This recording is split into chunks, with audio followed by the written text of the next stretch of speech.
Oldu. Hammalarni bugungi faoliyatga qatnashganlarga qarshi olamiz. So our event will be held in English. Thanks for taking your time to attend today's event. Today we have two awesome guest speakers. Kausar Yasin, she is admitted to Harvard University.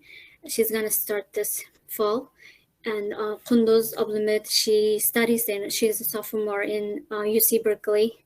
So today they are going to talk about their experience learning and also like applying colleges in the United States. So my first question will be, can you like tell us about yourself? So for those who didn't know you, Kausar, do you want to go first? Okay, so I live in East Texas and I go to a public high school, has about 2,500 kids. Yeah, I am planning on going to college next year. I'll graduate in 2026 and yeah. Thank you. Qunduz. Salam, my name Qunduz. I'm a second year at UC Berkeley, and I did my first year virtual, and then I came to Berkeley City to do my fall and spring semester here. I went to a high school in Virginia, like the Northern Virginia, and yeah. Thank you.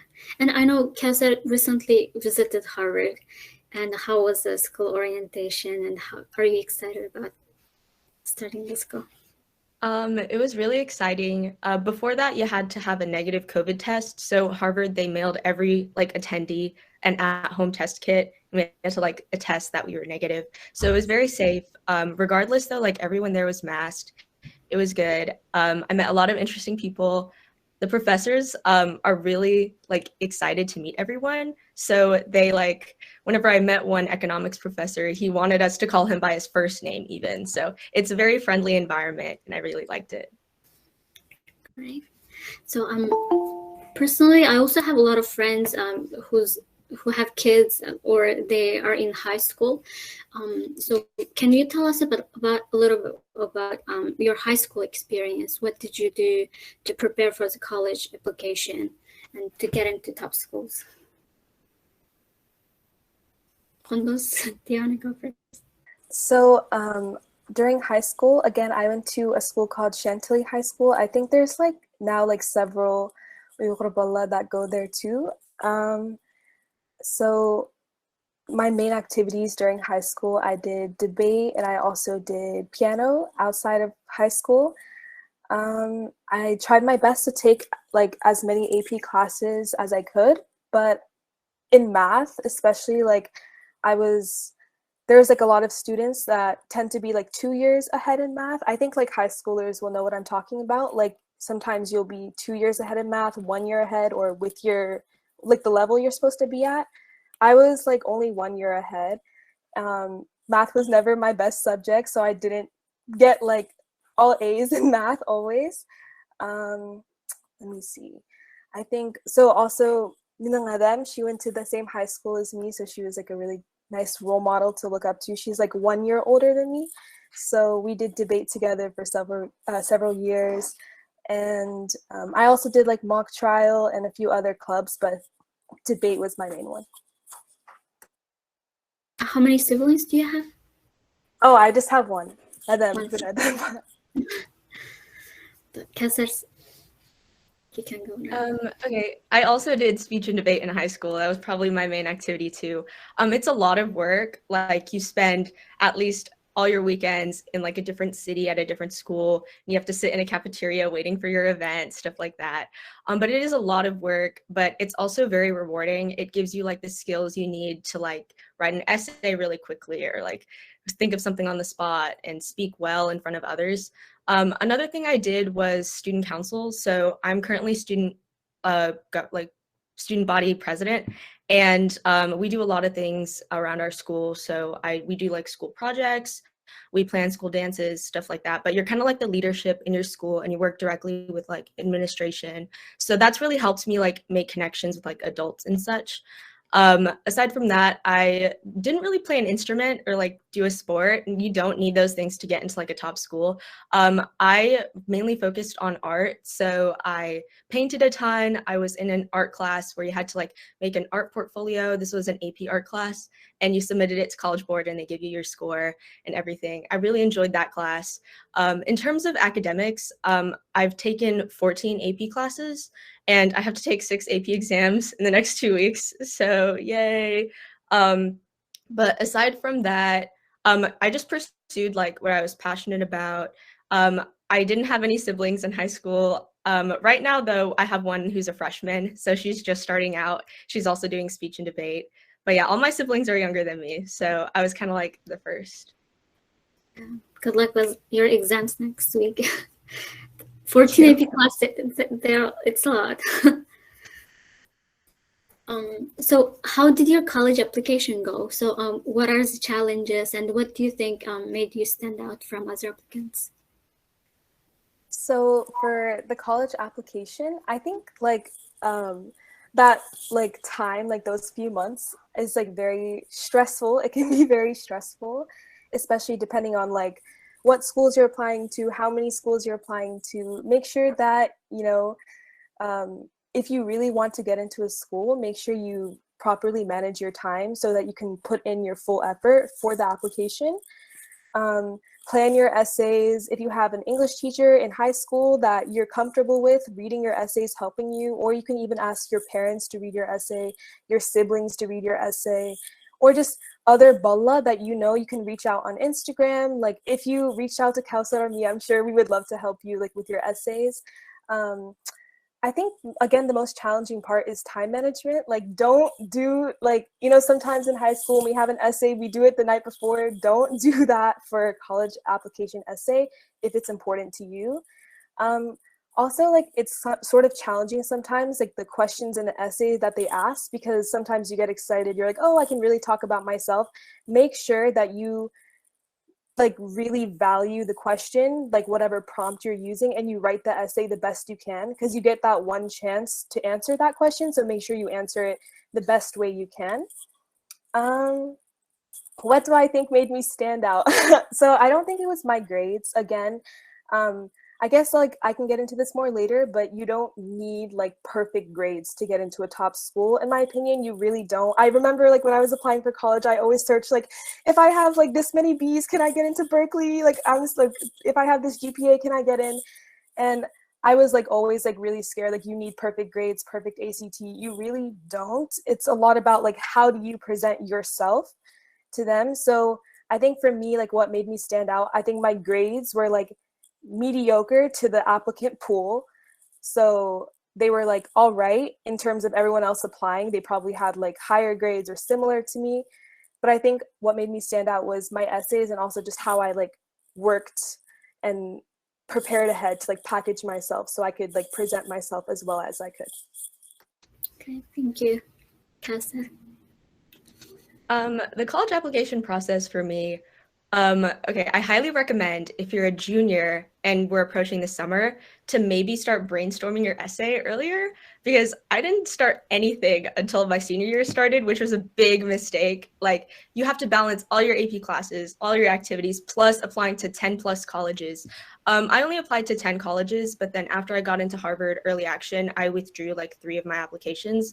So I still like, because obviously Harvard was my top choice. So I didn't finish the applications that I thought were like, oh, if I didn't get into Harvard, I'd go to this school. So yeah, it was a little bit easier because I only ended up applying to 7 schools, but it's still a lot of work, because with those 7 schools, I think I wrote at least like 30 college essays. The hardest part of the application is definitely writing essays, because not only do you have like your main personal statement, but for every college you're applying to, they have their own set of supplemental essays. So these can be like 150 to 300 words, whatever. I know Stanford, they have so many essays. They have at least like 9 or 10. It's a lot. But then Vanderbilt, for example, they only have 1. So it really depends on like what college you're applying to, but every college has their own set of questions to get to know you better. And I think, in my opinion, the essay is probably the biggest role it can play, because after I got into Harvard, the admissions officer for my region, they reached out to me and emailed me, letting me know like how my personal statement like stood out, and she remembered it while she was evaluating other applications. So the best way you can stand out isn't like through grades. I'm valedictorian. I'm like ranked first out of like my entire grade, and like I probably made like all A's, but regardless, and I made like 4s and 5s on all my AP tests, but I don't think that really played a big role, because all the other people applying to Harvard probably have similar statistics. I looked at like the Harvard, I guess, application review process, and class rank is not a consideration like at all. Like they don't look at class rank at all, just because they have like the most amount of valedictorians applying. So it really doesn't matter because everyone is the same. So the way they like separate people out or get to know people better is through their essays, because they want people, not robots, you know? So that's probably the biggest thing, are your essays. And my essay probably did make me stand out. Okay, thank you. That was very helpful. And this might be a question a lot of parents, they're interested in. What kind of home environment did your parents provided for you? And what do you think parents can do for their children to support them? So personally for me, both of my parents were extremely supportive during the college application season.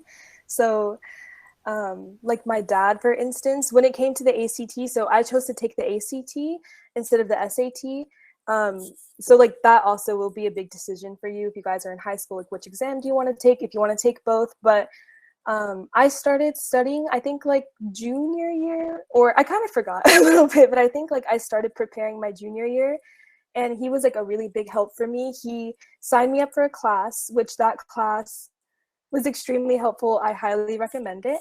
And it's just like, I think it's part of like, just like general SAT prep, the class that offers that, they also have an ACT one.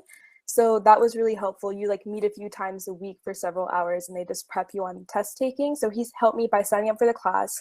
And also over the summer, he really, you know, kept me motivated, and we had to do several, I had to do several practice exams, and then he would take his time to go through every single one of the questions with me for like, I think like 15, 20 exams we went through together, and he would say like, this is wrong, like, and then show me how to do it. So that was like a really big help for me. And then also my mom is actually a teacher at my high school.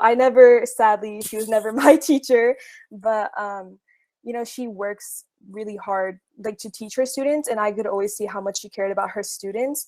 So that made me appreciate my teachers more. So when you're like, they're trying their best to teach you, try your best to learn from them. And then that motivation, that's going to get you like, make you work hard. And then if you work hard, you're likely going to get like, the lowest you could probably get is a B+, A, that's what you're shooting for. So yeah.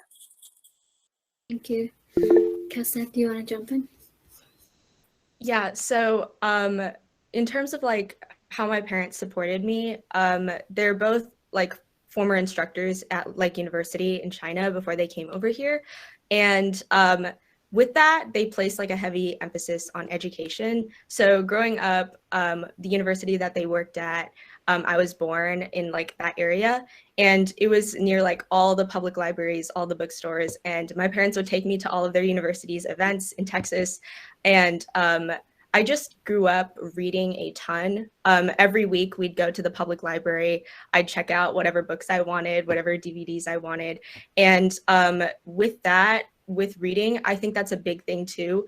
If you are a parent here, encourage your child to read as much as possible, because a lot of colleges, they really value kids who are well read. So, I mean, I know in my Harvard interview, like my interviewer surprised me because I didn't expect him to ask me what my favorite fictional book was.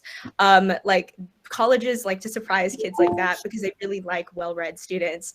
So my parents, like from an early age, they encouraged me to read. I read by like middle school, like the Harry Potter books, the Little House on the Prairie books, Percy Jackson, you know, like those really exciting fictional stories. And I was very encouraged to do that through like my parents constantly surrounding me in an educational environment. And then in terms of like recently, last year was the pandemic, obviously, and very few kids in my district were online. Most of them went back in person. So me and like a few other kids were online. So we were often like ignored by our teachers, sadly. So whenever I was taking calculus AB last year, since my dad and mom were really good at math, they were like, I think my mom was a math professor at one point. Both of them, they helped me like get through calculus and like teach it to me, because my teacher oftentimes like couldn't navigate like Microsoft Teams to let me into class or something like that. So it was very like nice. In terms of test prep though, a lot of that was on my own. I personally never used or bought any like test prep services for like ACT or SAT. I just like studied with my friends. If you get a book and like work through it on your own, that's totally fine too. And keep in mind, you don't need to make like a perfect ACT or perfect SAT score to get in. My ACT score, it was a 34, but whenever I applied to Harvard, it was a 33. So it was literally like at the bottom like range at which most kids like get in. So as long as you meet like the 25th percentile of kids who mostly get in, like the lower end of that score, Harvard or like any top school has no reason to like reject you. So you can honestly work through it on your own. I personally just like bought a book and like looked through it and took a couple practice tests. But yeah, education was heavily emphasized. So I really implore you to do that with your children. Thank you. So another question following up to this one is there a Uyghur community where you grow up, and how did they impact you, or how did they support you? So before I answer that question, I just wanted to add, like, for advice for parents, don't be afraid to like shtit or push your kid just a little bit when it comes to some things. Like sometimes like during the college application season, I was like, no, I can't get into Berkeley. I can't get into this. Like, I shouldn't even apply. Like, they're just going to laugh. And then my dad and my mom, like, they were always like, no, Balam, try. Because a lot of the times your parents can see potential in you that you can't feel or see yourself.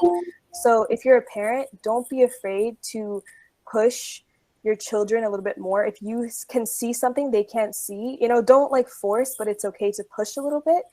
Because they sometimes like, we think like we have these grades, or like I can't, I'm probably not as smart as the other kids applying, but if it's okay if you can see it and you think they should try, make sure you motivate them, push them a little bit. That's always okay, I think. So the Uyghur community I grew up in, again, was in Nova, so Northern Virginia. The community is really big there. I have a lot of really close friends. So when I was applying to college, like my number one role model was definitely my big sister. She goes to UVA. She's a third year, and she like was again like 1 year higher than me, and she was like definitely at the top of her class. Like, so just a very like motivating person to look up to. She's like really like academically strong. She's very like good in her extracurricular. She had a lot of leadership positions, so a really good person to look up to. And also I have like a lot of my best friends, like some of them are older than me, so they were also really good role models. And then again, several of my best friends are my age too, so when we're all applying together, it's like very motivating, since we're all like supporting each other. Like, you can do it, like let me know if you need help, or like how's this going, how's that. It's always nice to have friends that are in the same boat as you. It like motivates you, and you can motivate each other. So it's really nice. Thank you. Kausar. I just want to, before answering the question, just like add to what Qandaq was talking about with parents. So as a parent, you don't need to be like overbearing or pressuring on your child. Just make sure your child does what like they want to do, at least in terms of classes they took and the grades and they make or something like that. I know my parents, they let me take like whatever classes I took. So I took like a bunch of art classes and such like that. Just let your child pursue their passions, because ultimately that's what stands out to admissions officers in the application process.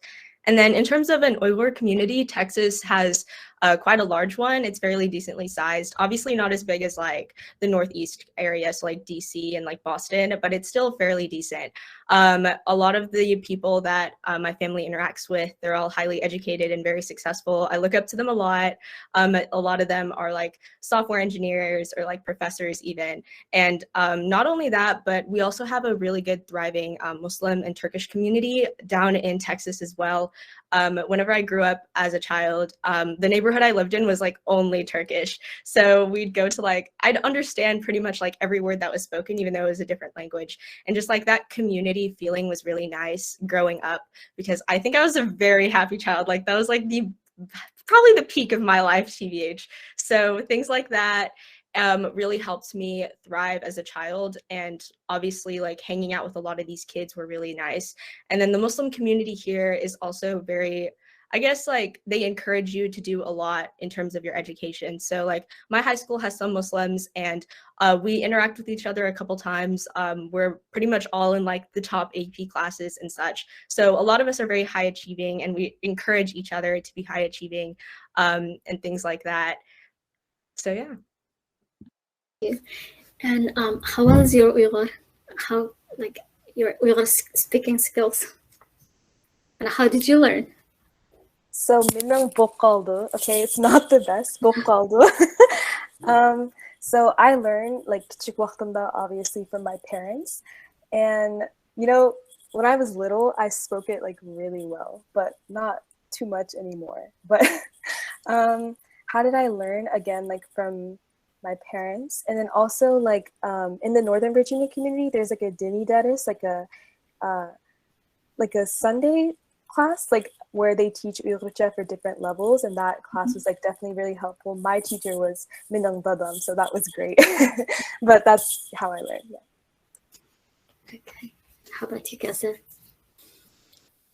Similar with Kunda's, my Uygurcha like very much declined ever since I started like attending school and like talking and have like a lot of American friends. But Uyghur was in fact my first language. English was not. I know you can't really tell anymore, but but whenever I was first born, my grandparents came from Wetan to come over and like help my parents take care of me. So they were the main ones instilling the Uyghur language firstly. So all they talked to me was in Uyghur. And so by the time I was like 1 year old, I was like shocking all the adults and like cracking all these jokes in Uyghur. It was great. But I owe it a lot to my grandparents who helped us whenever I was first born. But yeah, obviously my Uyghur was at a decline. So yeah. I can still understand it, but speaking is where I struggle. Okay. But do you plan to improve it when you get a chance? Oh yeah. So we used to have an Uyghur language school in Texas, but then because of the pandemic, it was shut down. But then in Boston, I heard that there is an Uyghur language school. So whenever I'm up there, I'll probably like join a couple classes and such. That sounds great. So we haven't talked about your majors, current majors. Can you guys talk a little bit about your majors and why did you choose your major? So my major is psychology, and I'm currently pursuing that with like a pre-med track. So let's see, I chose psychology because I guess like that was always like a outside interest for me, and I took a class in high school and that like, you know, increased my interest in the field. And I know that Berkeley has like one of the top psych programs. So if you're like a psych major and you want to know a good school to apply to, definitely try Berkeley, look at their program, it's really good. So and then I chose pre-med because inshallah I want to do like psychiatry in the future. Like I inshallah want to get into med school and then pursue like psychiatry as like my specialty. I think it's like definitely if you're like someone out there that's like thinking about pre-med or pre-nursing or pre-health, it's definitely a very rigorous and difficult like path to take on. And I think most schools don't really offer like pre-med as a major. They offer it more as like you have to do a major, and alongside that you have to do a lot of these extra classes that are like med school prerequisites. So basically, I always think about it like you're kind of double majoring, but you don't get the credit for double majoring. You're like doing that whole extra set of classes along with doing your major's requisites. So it's definitely like hard, but it's very rewarding. There's like, I love my lab classes. They're really fun. But it's definitely hard, but if it's something that you want to pursue, then it'll pay off. So yeah. Thank you. Kelsey, do you want to jump in? Yeah, so Harvard, being as pretentious as it is, we don't have majors and minors. We have concentrations and secondaries. So basically majors and minors, but we don't call it that. So I'm planning on concentrating in history of science on the pre-meds track. And then in terms of my minor, I was thinking of pursuing ethnicity, migration, and rights. Obviously, we don't have like a pre-med major like what Qandaq was talking about. We have like a little track and we have a little advisor at our school. But the reason why I chose that was at first I started off high school like wanting to be a doctor. Like I interned at like a pediatric clinic and all that. I loved it so much. And then my sophomore year, I started taking like speech and debate, and I was in world history AP, and I really like enjoyed the class itself, as well as tying it into like modern perspectives with speech and debate, and obviously like the conflicts going on in the world and how it ties back to historical like issues across the world. So I really liked making those connections. And at that point I had no clue what I wanted to do. I like severely considered like being a diplomat or like pursuing international relations at one point.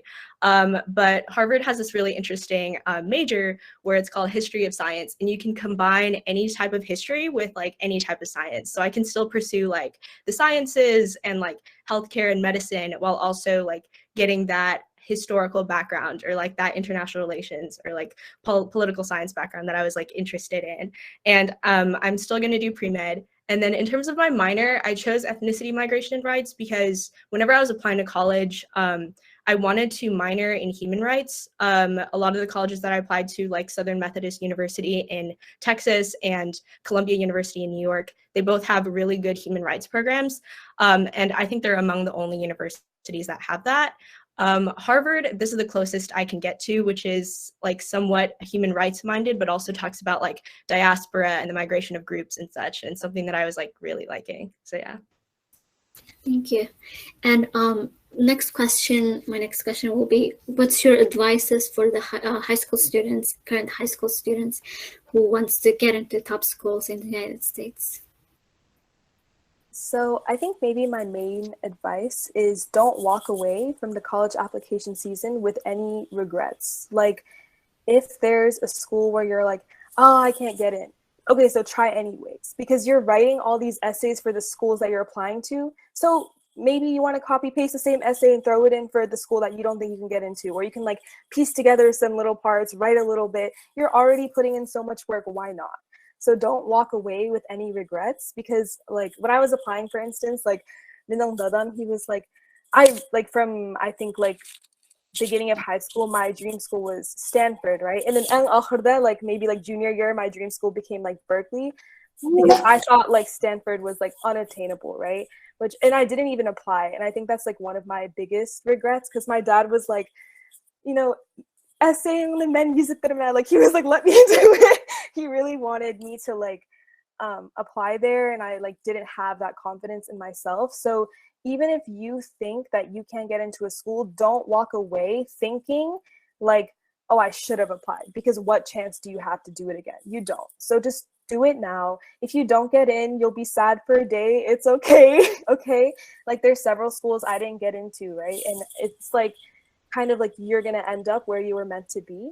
And I guess some more advice, like there's several Uyghur Balla that are, if they're in a school that you want to get into, please reach out to them. Like it's like, don't be scared, like reach out. We'd be more than happy to help you. I had some like high school students reach out to me and like ask questions, and like I read their essays. I helped them as much as I could. Like we are more than happy to help our community as much as we can. So there's like several students I know that go to UVA, and then, you know, George Mason, there's just a lot of like Georgetown, GW. If you have like any interest in those schools, reach out. Let me think. And again, like I think like it's good that you have me and Kausar here because she said she was like valedictorian, right? That's amazing. She had like 34 ACT. I had like was I valedictorian? No, not even close. I was like maybe like not even close. I had like an okay GPA weighted like 4.2 because I took like 7 AP classes. So like if you're taking that many AP classes, it boosts you, right? But my unweighted was like 3.8. That's like a A- B+ average. So clearly my grades were not my thing, right? And also like my ACT 33. So again, like very like medium person average, but don't count yourself out if you think you don't have the best grades. Like, are grades important? Am I telling you not to study? No. Make sure you study. Make sure you try your best in your classes and your ACT, SAT, but don't lose confidence in yourself if your grades are not the best or you think your grades are not as good as other people. You're still just as capable. Like for my high school, they show like a chart of like who got into Berkeley. All the bala that were like 6.0 GPA, like this, like they were all red, and then the green one was like me all the way down here. Like you know, like it's not all about your grades.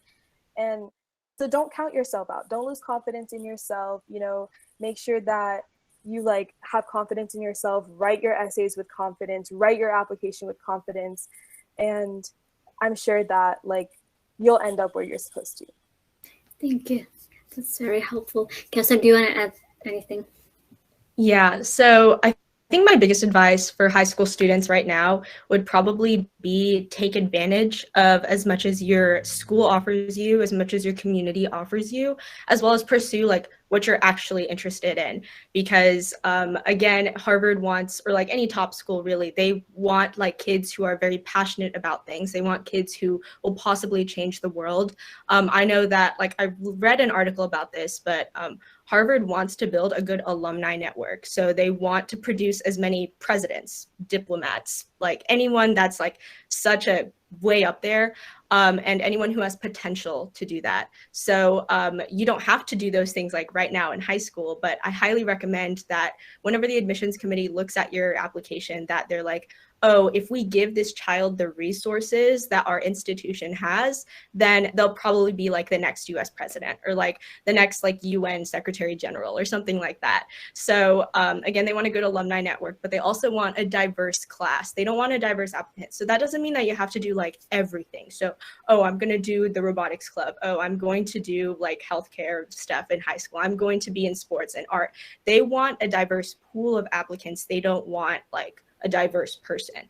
So what that means is that if you find like a niche that you're really interested in, so you, for example, are really passionate about like politics. So all you do is like, oh, I'm going to intern for a political candidate. Oh, I'm going to phone bank like every weekend. Oh, I'm going to do all these things. And your application has a very clear cut like way of showing who you are and why you want to pursue like your passion, then they'll likely accept you because they want a diverse class.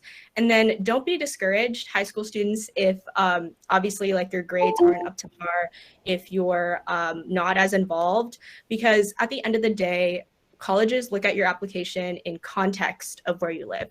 So if you live in a low-income area, if you live in a rural area, then obviously your opportunities aren't going to be as big nor as like diverse or wide as kids who live in a big city, in a rich neighborhood, go to a rich high school, private school even. Obviously, they take everything into context. So as long as you take everything that's offered to you, for example, I have some kids I met over this weekend who are the first people in their family to go to college, and they're going to Harvard. And I have like some students who are getting like full financial aid, plus Harvard is paying them extra money because they are so low income. Like Harvard and these universities, they want to support you as much as they can. And if that means like ending generational cycles or like they see you as a beacon to uplift your family or your community, they'll take you. So even if you have like a lower SAT or ACT, like I literally met someone like this past weekend who took no AP classes because like their school only offered a few. Or like I literally met someone this past weekend who like got a 1300 on their SAT, which is like really low and not even like in the range. So it could be anyone. It's just as long as you have a compelling story and pursue what you're interested in and like passionate about, then they have no reason to reject you. So just be as genuine as you can and like don't fake your application. But yeah. Thank you. And this question is for Qunduz. So since you are in college now, we would like to know, for those who want to prepare early for the college life, and can you what is your college experience at Berkeley, and in what ways can you think you can get best out of college life? So I just wanted to add a little bit something to what Kelsey was saying. She was giving really great advice regarding extracurriculars. So she was saying they don't want a diverse applicant, they want a diverse student body, right? She's definitely right. And another very important thing when it comes to extracurriculars, be consistent. Don't do something and then quit it.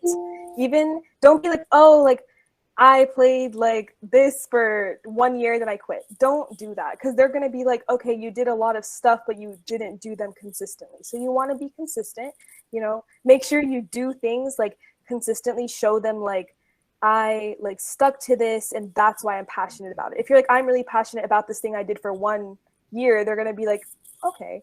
But for instance, for me, piano, from when I was very small, I started playing piano, and my mom was a huge motivator for me. She would always tell me and my sister a Saturday morning, "Kota balam, we have to go to piano lesson." And sometimes I would be "Oh, Appa," but then now, especially when I was applying for college, I had an essay that was who's your number one role model, and I wrote about my mom.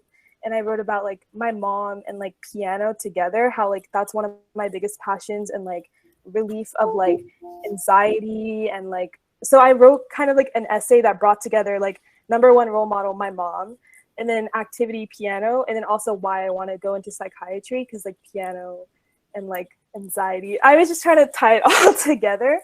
But make sure you stay consistent. If you're a parent and sometimes we don't want to get up and we don't want to do certain things, but it's okay. Listen to your parents. Don't be stubborn. Get up, go to piano. No, I'm kidding. Do your activities. How to get the best out of college life. So first year I stayed home, but since I've been here, Berkeley City is definitely a hard one to get used to. It's very, very urban here.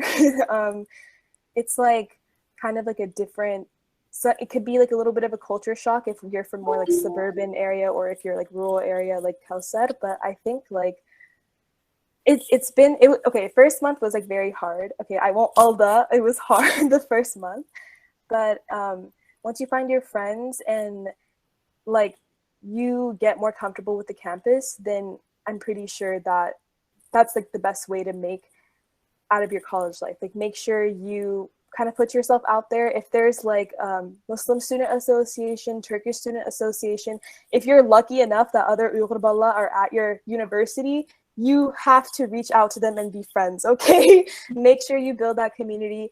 If you're not that lucky to have other Uyghur Balla, make sure Turkish Student Association, Muslim Student Association, or just any club that you're interested in, make friends, try your best. And even if you don't have friends, you can still have a good time building your independence, growing as a person. You're not going to have your parents to be Bala, balam kopa, balam do this, balam do that. You have to be responsible for yourself, time manage for yourself.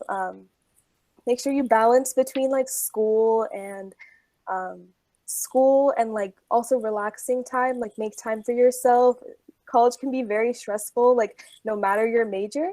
So make sure you make time for yourself to relax, time to take care of yourself, and don't stress out too much, because you only have 4 years. It'll go by really fast. I'm so shocked that I'm about to be a junior already. So make sure you really appreciate your time. Thank you. So we are kind of closer to our Q&A session. If you have any questions, please feel free to drop into the chat, or you can just simply unmute yourself and ask your questions. I think I'm seeing some questions at the chat. So somebody asked, could you talk about the home environment you grew up? I think you talked about it. And when did your parents migrate from Bataan, and how well do they speak English, etc.? Do you want to talk about it? So I was actually born in Tokyo, Japan, but Minang Atanlarim, me and my mom, my sister, came about several years earlier to the US than my dad. Both of them are fluent like their English is like really good. Both my parents' English is very good. Like dadam uzi learn koldu, like he learned English himself. His English is like perfect. My mom's is like super good. She's like teaching another subject in English, even though that's not her mother tongue. They both speak like I think like 5+ languages each. Like, but I was born in Japan, and then my mom, my sister, and I came first, and then my dad came. But both of them have like perfect English. Yeah.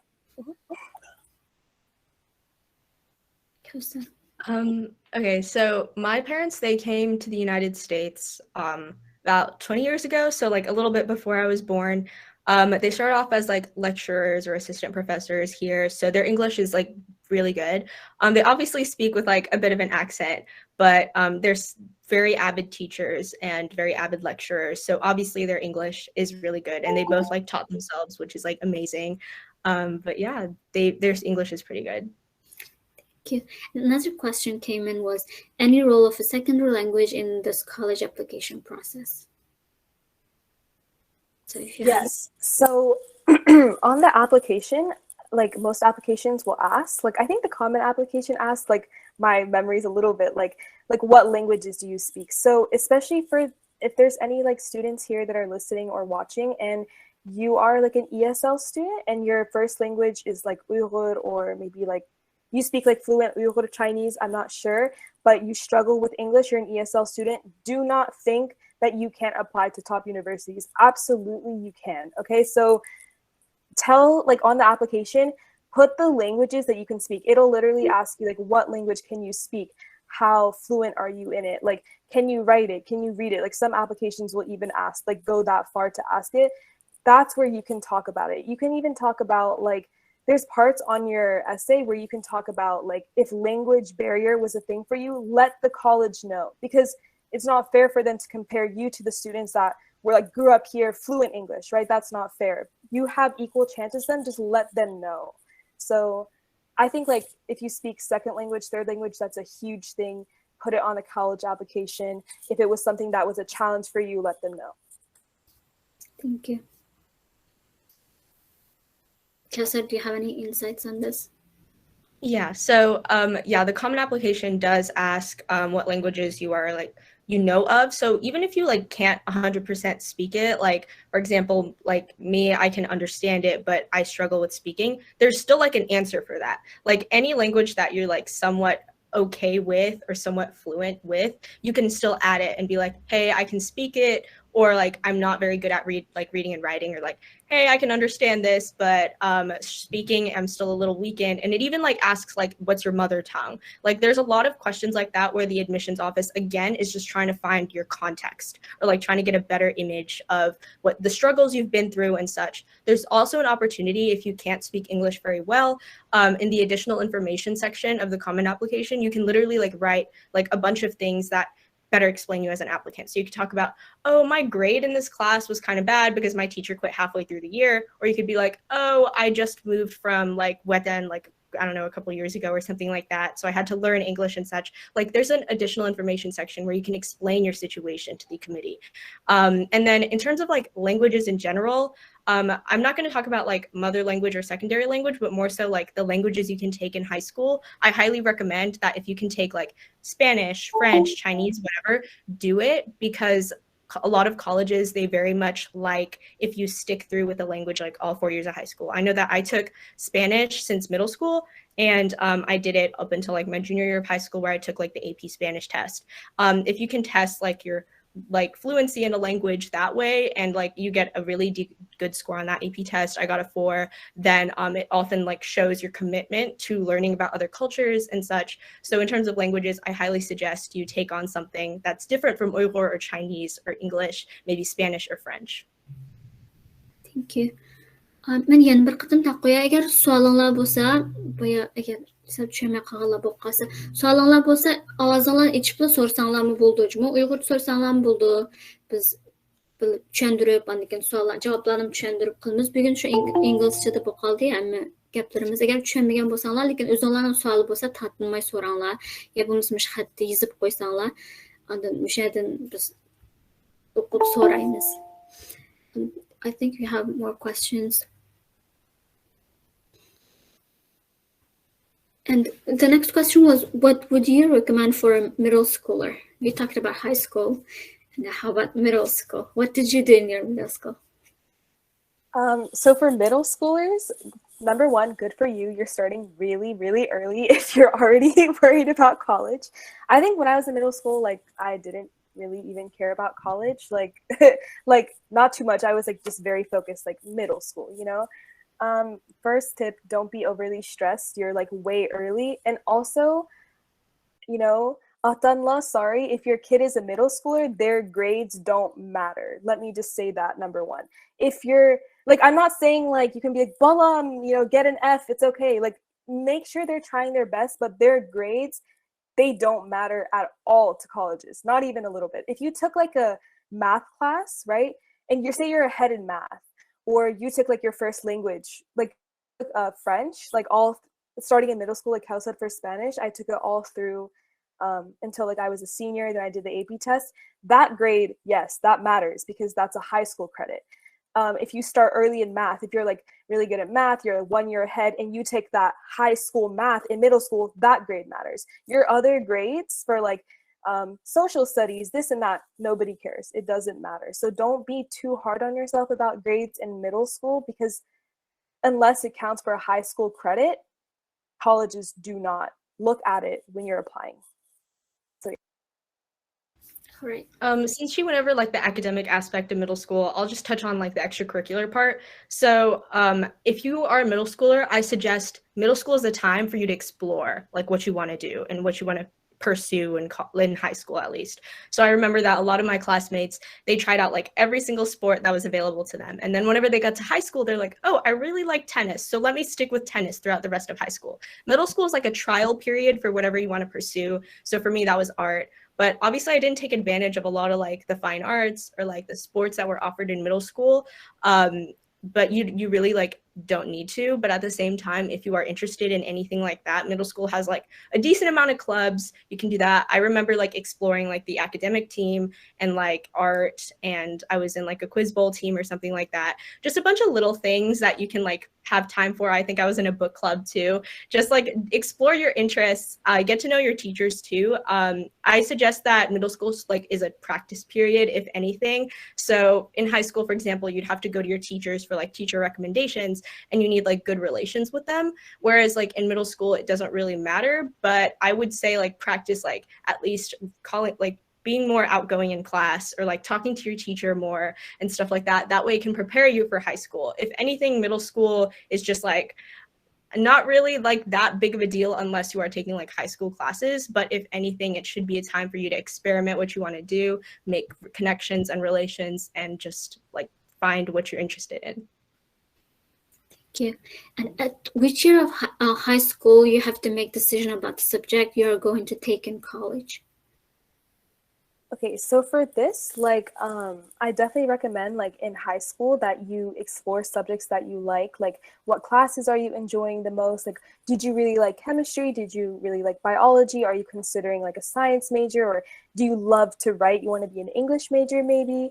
Or, so that's what I think like high school is for, but I'm not sure about other universities. I just know for the ones like Berkeley and also the ones that I apply to that most of them actually don't even require you to go in with declaring a major. Like all freshmen at UC Berkeley come in as undeclared. Even if you wanted to declare it, you can't. So you have to come in as like this open mind, and you, in your first 2 years of college, that's when you take classes in college level, because college level is like much more difficult than high school. Think like AP times 2 or 3, that's college level. At least like here, I'm sure at other universities as well.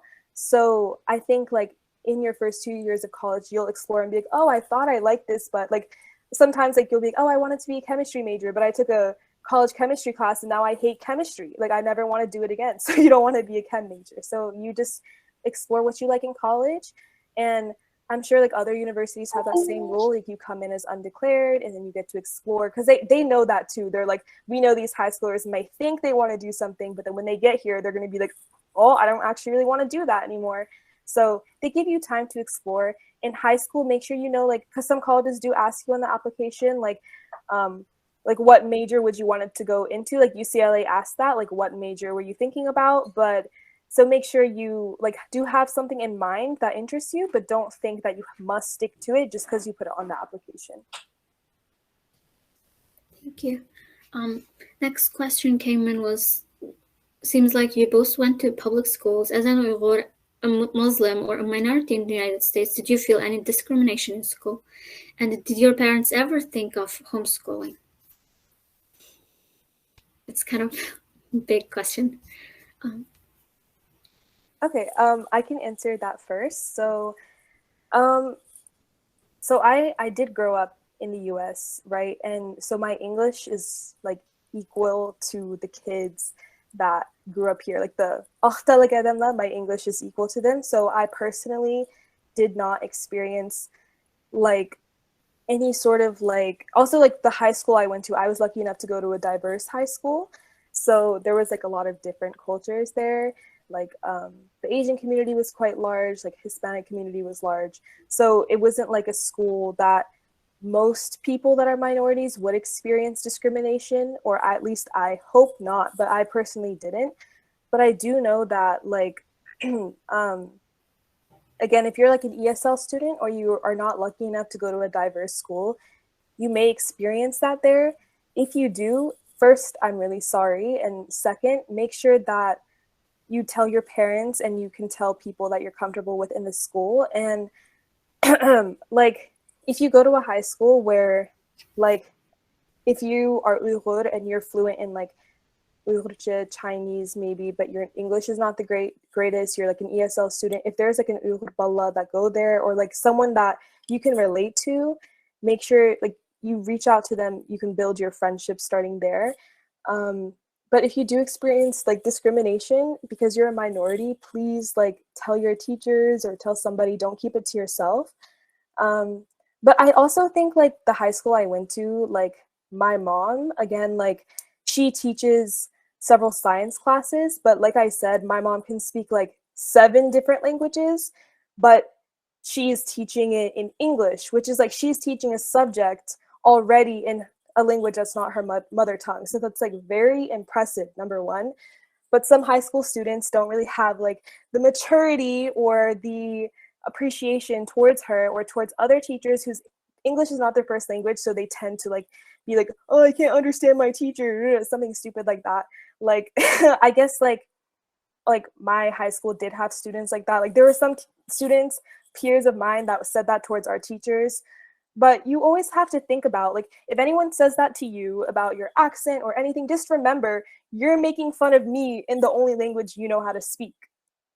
You know, like you have to think about it like that. Like, why am I the dumb one when I can speak multiple languages and you can speak one? So just think about it like that. Don't let it get to you. Keep speaking your mother tongue because that's great. My situation was actually kind of different. It was really good for you to like go to a very diverse school. My high school, it was probably not like that. So in my in my school, there's practically like no Asians, like it's like 2% maybe. And then like about 25% Black, 25% Hispanic, and then the other half is like white. So it's a very like white, predominantly rich white dominated school. And there were like plenty of instances where a lot of like minority students, not just like me, but like other Black and Hispanic students, they very much felt unsafe. So like there were a lot of instances of like racism at my school, or like even within like sports teams itself. A lot of the Black students, they get like hated a ton by the white students. It's like very divisive. And even then, like, even though it's like still like half minority, half white, whenever you get to the advanced classes, like AP, dual credit, it's 100% white. So like, I would probably be like one of the only like non-white kids in those environments. And oftentimes it's like very unfortunate though, because like a lot of the kids, they would like do a lot of microaggressions, or since they feel safe talking about like other races in a not so friendly way, because again, their class is only white. So oftentimes I get to hear like a bunch of like nasty things they say about like other races or like other cultures. And they oftentimes like mock Islam or like mock like, for example, Asian students.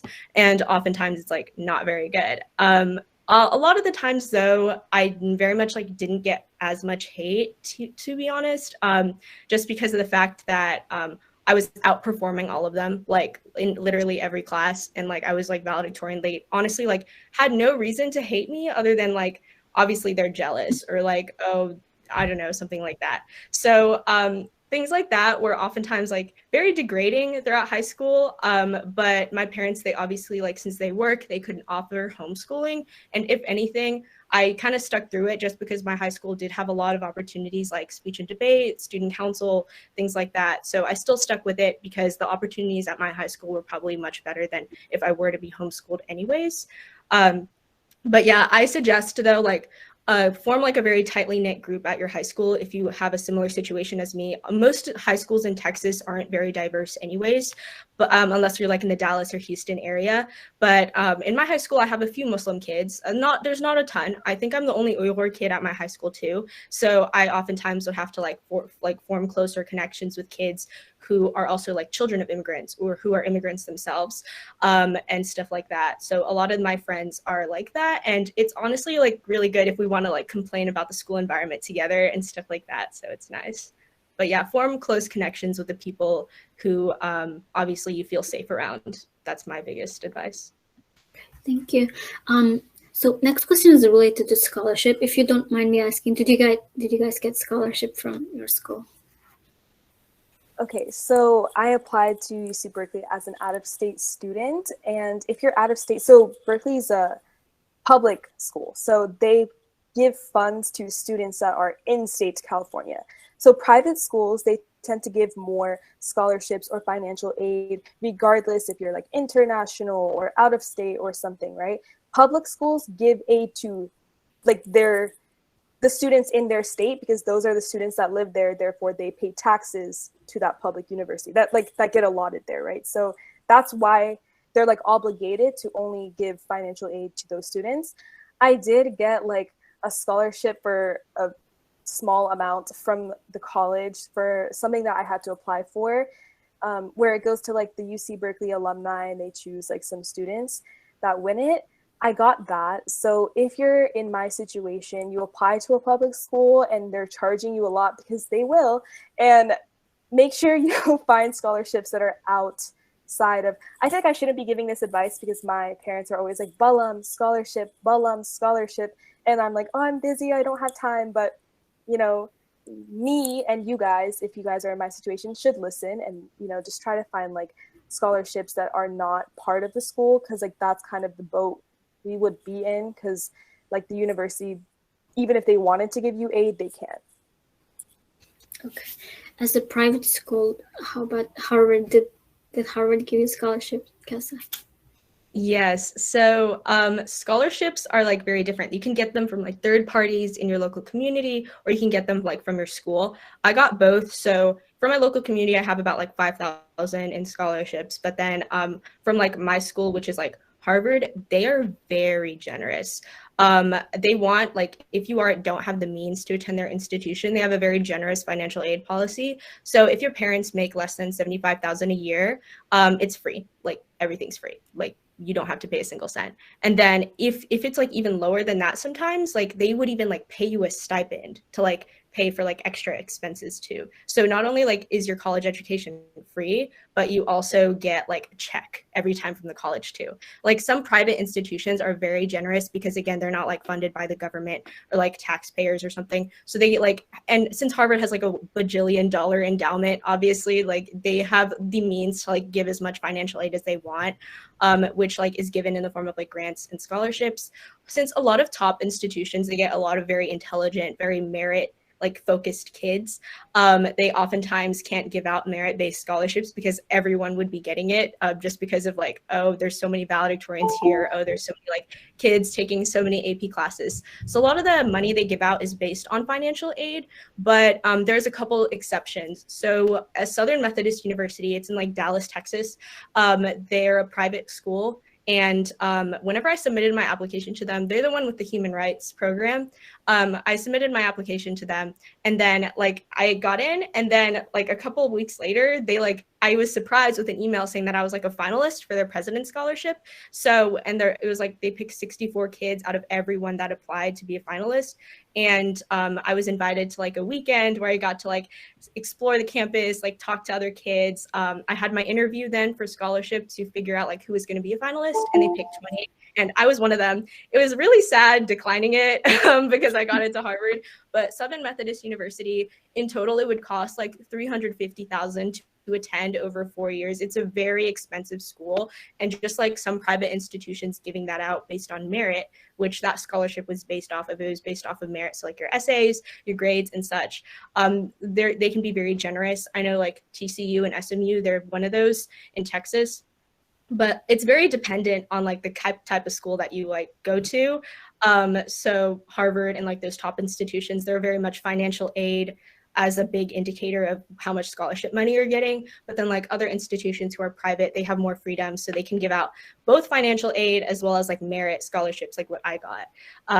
But yeah, and sometimes they have a separate scholarship application. I know like some of these colleges, they just consider you for scholarship based on what you applied with. So it's very different. Do your research. But yeah, if anything, apply to a lot of third-party local scholarships, because that's where you can get, those are the easiest ones to win, in my opinion, because not very many kids get it. So for example, I applied to one scholarship in my area, and they were supposed to pick like 5 or so, but not enough kids applied to it. So it was originally going to be like $500, but they gave everyone that applied $2,000.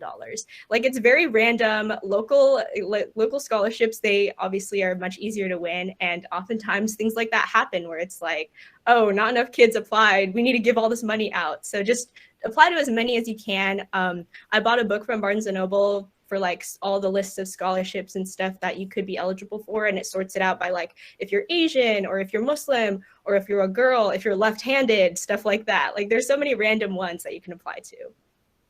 Thank you. Kunduz, in public school, so what if like if you got admitted to the school and you really want to attend the school, but your financial situation won't allow you to do that? So do they have like financial aid? Okay, so I know that UC Berkeley has something called Regents Scholars, where it's specifically for students that showed them that in high school they excelled, but it's also for students that they're like, I guess they're like low income, but also on top of that, like low income to the point where if they didn't have the Regent Scholarship, they can't go. So Regent Scholarship, basically, it's pretty nice. They give you like housing for free, food for free, like everything. And you're going there. I don't think they pay you, but like you're going there for a very low price. And it's like a scholarship. You're a Regent Scholar. But again, I'm pretty sure only available for in-state students. So sadly, like I don't have enough like experience myself. Like I don't have any friends that are out of state that are here with scholarships. We always all complain to each other like, I can't believe how expensive it is. Like, this is crazy. Like, but if that does happen to you, you apply to a public school that's out of state and they're charging you a lot, make sure like you 100% reach out to the financial aid department at that university and talk to them. And I'm pretty sure like when you apply, like some college applications even ask you about like how much income your family makes. So definitely make that clear there. And if you get admitted, but you don't have the funds to go and you really want to go, don't give up. Make sure you reach out. And I'm sure like depending on the university, they can inshallah work something out for you. Thank you. For the next one, I will just jump into the question.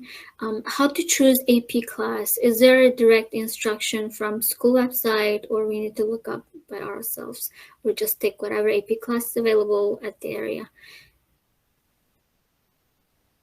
So I took 11 AP classes total, and I guess like some schools, like from like my classmates here alone, I have some friends that will tell me like, oh, like you're lucky, like my school didn't even have that many AP classes that I could take. So again, like it depends on like your school, how many AP classes they had. I'm not saying you have to do all AP classes, even though like my senior year, I did do all AP classes, which I regret, but I still did it. It was very hard. But if there's like a subject where, like if you were an honor student or even just a normal student and there's a subject that you're like, I can challenge myself here, take the AP class, because number one, it boosts your GPA. Number two, it's challenging and it shows colleges like, hey, I took kind of like a college level class and I'm showing you I did good in it. Therefore, I'm basically showing the college, or you're showing the college, that if you admit me, I'll do good here. Like I'm capable of keeping up with the grades and keeping up with the other students.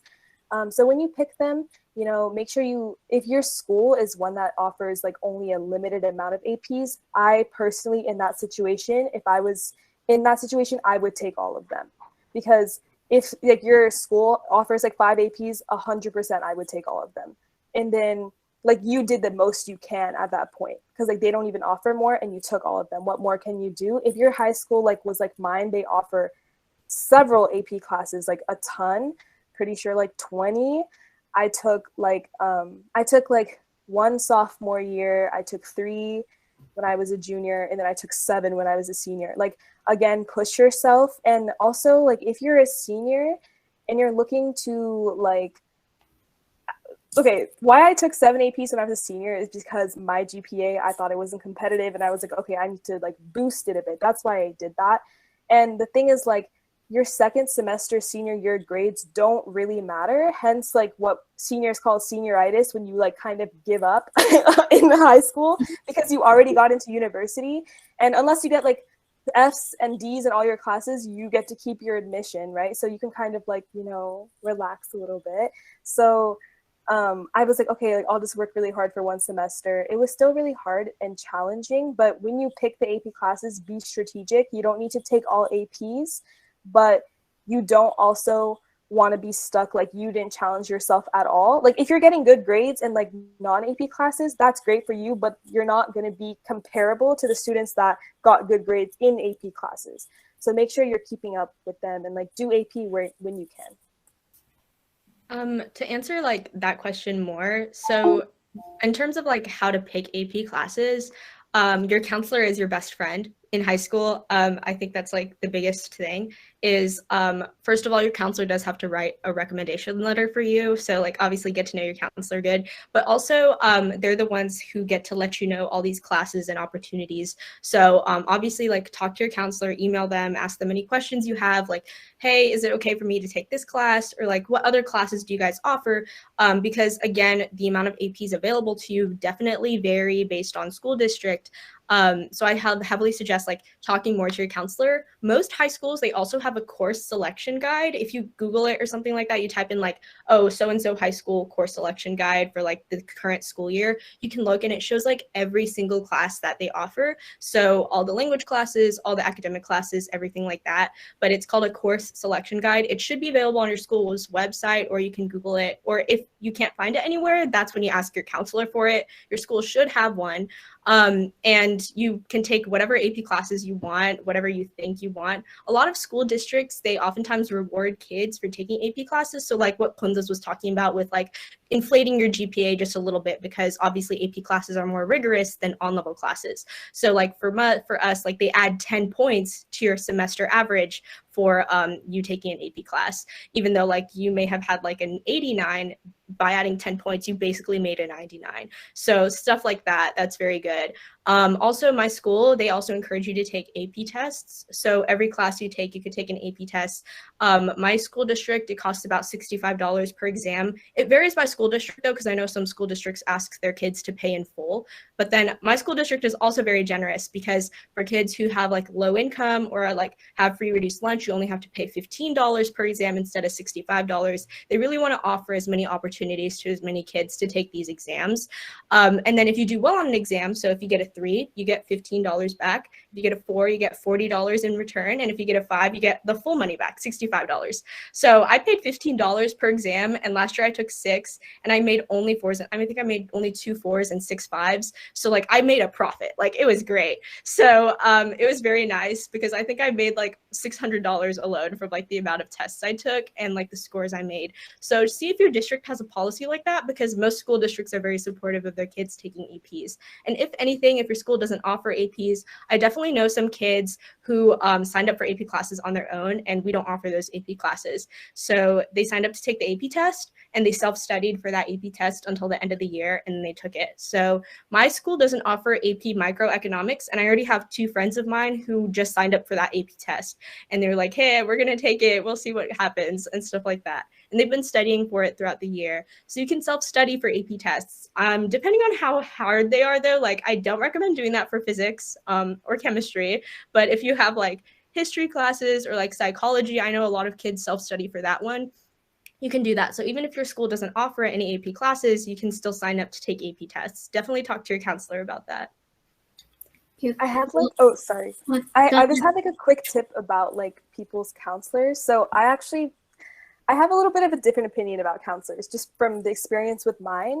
So I think that high school counselors, yeah, when it comes to like helping you when it comes to high school things, they're pretty, I would say, mediocre. But just from my personal experience with my counselor, like that's their niche, right? They're good at like, let me help you sign up for classes. But when it comes to, you'll have this meeting when you're a senior. They're like, what colleges do you want to apply to? And then you'll tell them. And a lot of the time they're like, are you sure? I don't think that your grades are good enough for that. Or they're like, oh, are you sure? Like, oh, this, that. And then that'll demotivate you. Don't listen to them. That's my biggest tip. Like my older cousin, he graduated from MIT. He also got into Stanford. His counselor at his high school told him, don't even apply. You can't. Like you wouldn't make it. He got into both. My counselor, when I told her like my top dream school is UC Berkeley, she was like, well, honey, like they don't really like out-of-state students. You have to be like really, really like up there, like 5.0 GPA. Like, I don't know, like you can try, but don't be sad when you don't get in. She said when, not if, right? So like, don't listen to them because they're not college admission people, number one. They didn't read your essays, number two. What they're good at is in high school, they help you there. So if you want to tell them what colleges you're applying to, yes, go for it. But just because they give you some advice, like, oh, like you probably can't get in, students that get in here, like they don't, like she kept telling me like UC Berkeley doesn't take students from our high school. That's what she kept saying. Like students apply every year, usually no one gets in. Like she kept saying that. So what? Don't listen to them. You try. They're not the college admission people. They're not the college you want to get into. You do what you want to do. Listen to the people that are supporting you. Listen to your friends. Listen to your family, your parents, because they know you better than your counselor, because your counselor has like 500 kids to take care of. Listen to the people that know you, listen to yourself, and like believe in yourself. You don't always have to listen to them. Thank you. And one last question.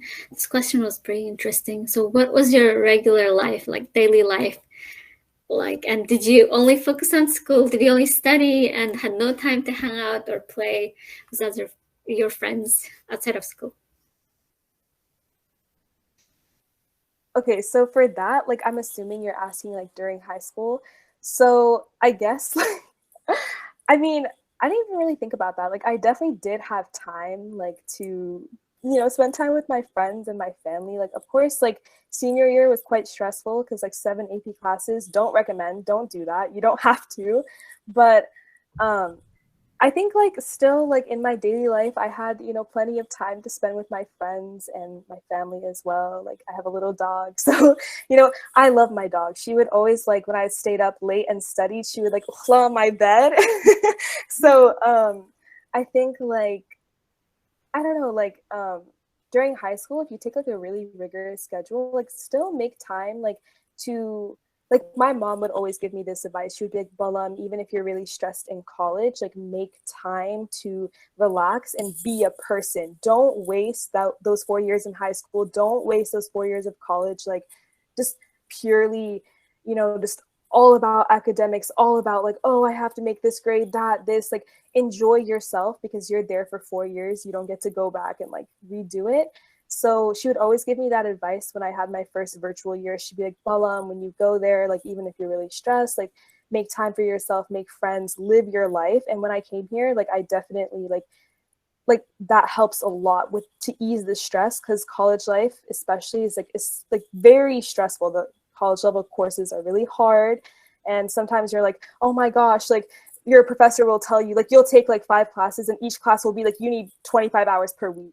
And you're like, what? Like, I don't have like 3,000 hours per week, like, and then, but just make sure like you have, you know, time for yourself, time for your friends, because in college, like that's what it's about. Like you're, you know, growing up as a person, you're developing as a person. Make sure that you don't like condense yourself. Like I can only care about school and academics. Like that's important too, but make sure you like really like live your daily life and take advantage of the fact that you're, you know, a college student. Thank you. And if you don't mind take this question, so do you think the rating of the high school really matters? Because I also see in Boston, in Massachusetts as well, a lot of parents, they look at the rating of the high schools in that area, and if they want to move to somewhere like it was better school, they try to do that. And do you think the rating is really important? I can answer this one first, but I think like for the ranking of the high school, I think like Kausar said something really important earlier. She said like they compare you within context, right? So if you went to a high school that offered 5 AP classes, they're not going to take you and your GPA and compare you to someone who had 30 AP classes offered at their high school, because that doesn't make sense, right? How is your GPA even supposed to be close to theirs? Because they probably have like 7.0 and you have like 4.5, which is the highest you could have gotten if you got all A's. So they're going to compare you to the students either in your region or your high school. UC Berkeley, what they do for out-of-state students is they compare you to students. So because you're out of state, they don't really have like, they don't think of you as like comparing you to only the applicants in your high school, right? They compare you to the applicants in your high school plus the other applicants like around you, like from all the high schools around you. So I was compared to like Chantilly High School students, like Fairfax High School, I don't really know the other high schools, but just like high schools in the region, that's like who you're compared to. So make sure like, because generally those high schools like tend to have the same, like they offer the same amount of classes, like the teachers tend to be same level, like things like that. So it makes sense to compare you in that context. Don't worry too much. Think like, oh, like my high school isn't ranked very high, so I should move. Like, no, like that's not, I don't think that's a very valid way of thinking. Make sure like you acknowledge the fact that the college, the university apply, like when you're applying to them, they think of you in context to the other students that applied with you. So if you went to a really big high school, for example, like when I was applying to UVA, which is for me would have been an in-state school, it's a really great university. They compare you to all the students that apply from high school because there's like a ton that apply. So that's who they compare you to. So like, because if you like say like Kausar and I went to the same school, they would compare us to, because like we have the same resources, same teachers, same this, like we both could have taken the same classes if we wanted to, like things like that. So they would do that. So don't stress too much. Like, oh no, like I don't go to a good high school and there's a kid that goes to a better high school, they're going to compare me to them, because they know that's not fair and they won't do that. Thank you. Kausar, do you I would also like to, I would like to add a little bit to that. So obviously some high schools, they have better outcomes than others. So I met several kids at like the Harvard visit weekend this past weekend. And I already met like 5 of them that went to the same high school. And I like Googled the high school that they went to, and tuition for that high school is $60,000 a year. They already are paying college tuition for the high school they're going to. Like, obviously, if you pay money for a private school, obviously it's gonna have good outcomes. I saw like a lot on social media, like at least like half of their class going to an Ivy League or a top 20 institution if they went to like a private high school like that, which obviously is like great, but also like they had a good environment, obviously. So they had obviously like the money, their school did have the money to like have all these programs, have all these AP classes or whatever. So I think that does play a factor too. I know like at a couple high schools, they have like 2 or 3 kids all going to Harvard at the same time. Whereas like for my high school, I'm the very first person to like ever go to Harvard, nor like our high school, my high school at least doesn't like produce such outcomes. But even then, like, again, they still take it into consideration, like where you go. And if you took advantage of like all the opportunities given to you, which is why like, obviously it's great if you got into Harvard from like a private school like that, but it's also cool because like I got into Harvard and I'm going to the same school as they are. It's just like, our high school experiences were probably different, and I took advantage of all the opportunities around me. So again, obviously some high schools have better outcomes than others just because maybe they're better funded, they live in a rich neighborhood or whatever, but that doesn't necessarily mean you're not going to get into a good college. Just do what you can in the area that you live in and you're fine. Thank you. So I think, all right. So what was your regular life? This question is for Kevsar because she didn't answer this question and he wants to hear it from Kevsar. Okay, so my regular life was pretty normal. I obviously tried to split my time between like academics and like fostering my relationships with other people. So like even though I had an assignment due maybe like the next day, I still like chose to like sit with my parents at the dinner table and eat dinner with them. And like we would talk for like 1 to 2 hours at least on like how my day was or like how their day was. I always try to prioritize like my friends and family a little bit more than my academics too, just because obviously your relationships are very important. Obviously I did well in my academics, and obviously like a lot of that plays into the role that I got very little sleep. I don't recommend that. Obviously you need to sleep more, but the way I managed to like balance like relationships, like every weekend I'd like hang out with my friends and such. Like I had time to do that. But then some weekends when I'm so bogged down with work or like school and studying, I would still hang out with my friends, but we'd study together. So like have a good group of friends where you can like have fun with and hang out with, but also just like if you all really have like a ton of things to do, we'd all like sit down and study together, and it's really fun. I did that with all my AP tests with them last year, and like a lot of us got 4s and 5s, so it's great. But yeah, again, the reason why I managed to balance that was because I didn't sleep as much, but obviously you need to take that into consideration. I obviously could have managed my time better. I probably would have been able to get as much sleep or like get a lot of sleep. It's just obviously I needed to manage my time better. But again, I managed to like split my time pretty evenly between friends and family and then school. So thank you. It's been 1 hour and a half. So Slagum Rahmat, thank you so much for sharing your experiences and taking your time to attend our event. I think it's been a pleasure talking with you today. I think we will end our meeting today here. Rahmat sizlarga hamsa. Amalar boshqalar qatnashganlarga rahmat. Bek yaxshi javob berdinglar, savollarga, uchurlarga ega bo'ldik. Rahmat. Very informative.